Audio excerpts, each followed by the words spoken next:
بمناسبة الذكرى 48 للمسيرة الخضراء، نظمت جمعية الأمل لذوي الاحتياجات الخاصة بجماعة 2 أقلو إقليم تيزنيت صبحية استفاد منها أزيد من 40 طفل ينحدرون من مختلف دواوير الجماعة. بسم الله الرحمن الرحيم.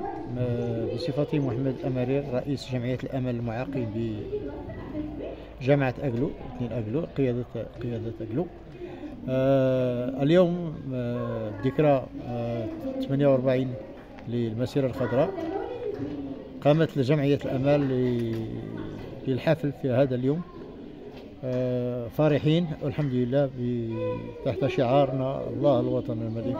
السلام عليكم. نحن كفرقة صاروما لابتسامة الطفل جينا اليوم لجمعية تحدي الإعاقة بأقلو، جينا نفرحوا هاد الوليدات الصغار وإن شاء الله تكون مبادرة زوينة. آباء أمهات وأولياء الأطفال المستفيدين من الصبحية عبروا عن فرحهم بهذا النشاط الذي دأبت الجمعية على تنظيمه كل سنة، وأشادوا بالخدمات الجليلة التي تقدمها جمعية الأمل لذوي الاحتياجات الخاصة لهذه الفئة على مستوى جماعة 2 أقلو.